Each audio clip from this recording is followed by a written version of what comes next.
हदगाव तालुक्यात गेल्या 15 दिवसांपासून पावसाने दडी मारल्याने शेतकरी मोठ्या चिंतेत सापडले आहेत.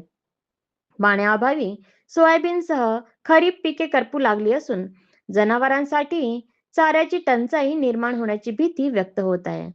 त्यामुळे शासनाने तातडीने चारा छावण्या सुरू करून शेतकरी व पशुपालकांना दिलासा द्यावा अशी मागणी शेतकऱ्यांकडून करण्यात येत आहे. मागील 15 दिवसापासून पाणी नाही. काय परिस्थिती आहे? परिस्थिती साहेब अशी गंभीर आहे की शासनानं तातडीची दखल घेतली पाहिजे. आज 12 दिवस झाले पाऊस नाही, त्याच्यामध्ये पिकाची परिस्थिती नाजूक झाली, असं जळण्यामध्ये गिनती झालीत आता पीक. तुम्ही तात्काळ स्थळावर पाहू शकता. आणि अशी गंभीर प्रश्न आहे की ढोराचा प्रश्न मोठा, चाऱ्याचा आहे, पाण्याचा आहे. याच्यामध्ये सतत दुष्काळ, गेल्या वर्षी पुष्कळ अतिवृष्टी झाली, त्याच्यामध्ये आज सतत 4 वर्ष होणे शेतकरी परेशान आहे.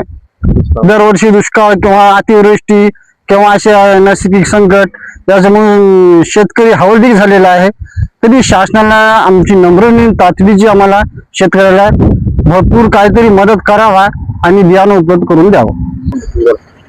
शासनाला आमची कळकळीची विनंती आहे की ऑपरेशन टायगर आणि असं हे फोडाफोडीचं राजकारण करण्यापेक्षा कृषी मंत्र्यानं स्वतः थेट बांधावर येऊन शेतकऱ्याची काय परिस्थिती आहे ते पाहावे आणि शेतकऱ्याला काहीतरी मदत करावी. मागील 15 दिवसापासून आज पावसाचा खंड आहे. पीक अक्षरशः वाळले. काय परिस्थिती आहे? काय या वर्षी परिस्थितीमध्ये मिरूग उघडा गेला. नंतर पावसाने सुरुवात केल्यानंतर लोकांनी पेरणीला सुरुवात केली. तरी पेराव की नाही लोकांनी पेरल्यानंतर उगवण झाली. आज 12 दिवस झाले पाण्याचा शितोळा नाही. जे उगवण झाली आहे ते आज वाळून जात आहेत. बियाणाचे खूप परिस्थितीनं कोणाचे निघालेत, कोणाचे नाही निघालेत. आता दुबार पेरणीसाठी शासनाने बियाणं उपलब्ध करून द्यावे. शेतकऱ्यावर अतोनात भयानक संकट आलेलं आहे हे.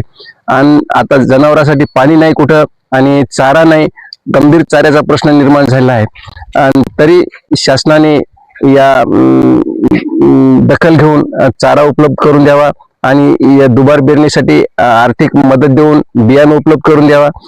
ज्या शेतकऱ्यांना मजुरीसाठी हे पैसे उपलब्ध करून निधी उपलब्ध करून द्यावा ही शासनाला विनंती.